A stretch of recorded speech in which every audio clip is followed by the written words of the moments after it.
Let me open this first inaugural session of the Inter-Parliamentary Friendship Group for Friends of a Free and Democratic Iran. The ongoing protests you've been seeing over the past 5 months is 44 years of repression spilling out onto the streets.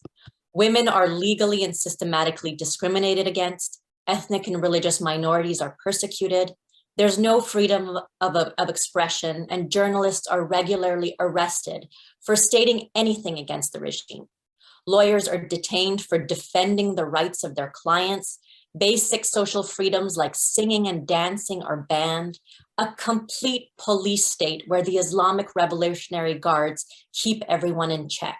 Symbolized in the words of women, life, freedom, and where the brutal murder of Mahsa Amini was the tipping point in this 44-year-old struggle for human rights and human dignity, and where this latest uprising, indeed people's revolution, and the incredible bravery in the face of the cruelest of expression has galvanized, finally, a wake-up call for the community of democracies led by the diaspora Iranian communities and exemplified by my Iranian co-panelists. The Islamic Republic is undergoing the process of what in Farsi has been called furupashi, which in English can be translated as complete collapse, implosion, or when all things fall apart. Basically, Iranian citizens, as they looked around their country, they saw that in every domain, political domain has undergone furupashi, meaning that politicians and elections have absolutely no relevance to their life and there is zero representation. Economically, the country had collapsed, just as Professor Zandi detailed for you. Socially, the women especially were being repressed, half of the population every day, something that every family around the country felt. And the part most relevant to human rights was lack of accountability and absolute impunity, and the fact that the judicial system had no sense of justice for whatsoever and had been a complete political tool. Over the last 13 years, the consumer price index has risen by 1,400% in Iran. And it's certain key items which have put the lowest income earners in Iran, and things are getting worse every single day. Bread and rice is the staple of Iranian diet, basically. The price of bread and rice has risen by 1,600% over the last 10 years.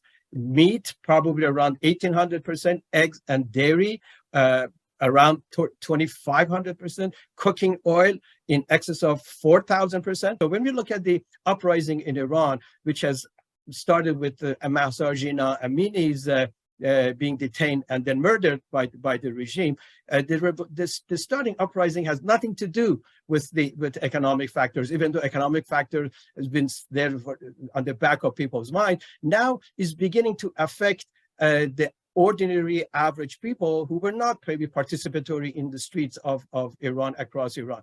So there is this uprising has this backing of impoverished and badly affected average people.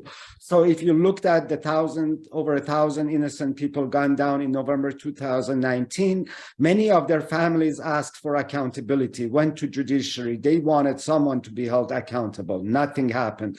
2 months later, PS 752 is shut down. Again, no one held accountable, no apology, really shameless behavior by the murderers themselves. And then during the COVID, hundreds of thousands perished due to ban on vaccination. And there was attempt again for holding them accountable. Indeed, the lawyers who brought a lawsuit, they themselves were imprisoned. 5 years ago, where Nasrin Sotoudeh, who went down the line for women targets of gender apartheid, down the line for journalists silenced in their speech, down the line for the Baha'i persecuted as a religious minority, down the line for other lawyers who were taking up the case of political prisoners, down the line for juveniles destined for execution, down the line for other political prisoners, until she herself became a political prisoner yet again. It was really that lack of accountability and impunity that was large in the consciousness of every Iranian when the news of Mahsa Jina Amini's killing in state custody for doing nothing, for committing no crime whatsoever, innocent young woman, her life taken. And again, no apology, no remorse, holding no one accountable. That is why the country spontaneously blew up. What is necessary at this point is that we not only stand, but act in solidarity with the heroic Iranian people. Let them know that they are not alone, that we will not relent in our advocacy on their behalf, and we will not relent and continue in this advocacy and action until we can speak of a free Iran for the brave and courageous Iranian people.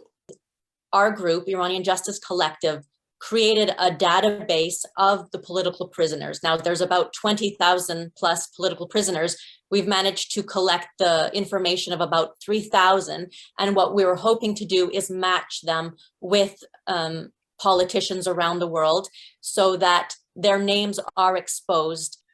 For many years, we have seen, officials of the IRGC arrive in Canada. Now, the issue is that quite often we hear the government say that they don't have the necessary resources. The good news is that recently there was a tranche of $73 million that was provided to a new government agency to ensure that we can be a whole lot more vigilant than we have previously been. That having been said, given the reality that we do not have eyes and ears in Iran, we have to understand the limitations as well. And the limitations are, first of all, many of these officials do use forged documents. So if you're a high-level official in Iran, I don't suspect it's very, very difficult for you to receive a passport or IDs that bear a very different name. So there's that to reckon with. The second thing, as with all other autocratic regimes, unfortunately, they are persistent.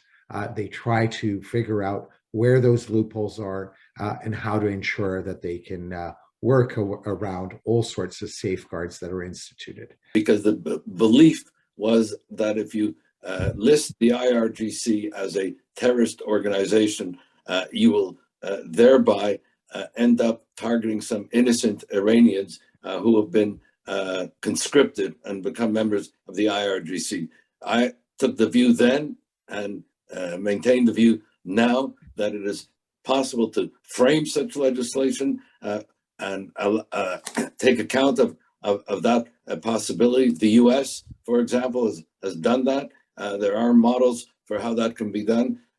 My sense is it is more political than legislative, and I think the time has come for us to act on it. And I see in the European Parliament a move now to do this. We see it, it's already been done in the US. We see a movement now in the UK. I believe the movement to list them as a terrorist entity is becoming internationalized, and we in Canada should act accordingly. My own point of view is that we should pivot on this issue to our institutions of security, law and order. And I would like to call on the government to prioritize a high-level task force led by the RCMP, but includes IRCC, CBSA, and GAC to identify those individuals who should not be on our soil and take appropriate measures. But more importantly, it's very difficult to get someone to leave Canada.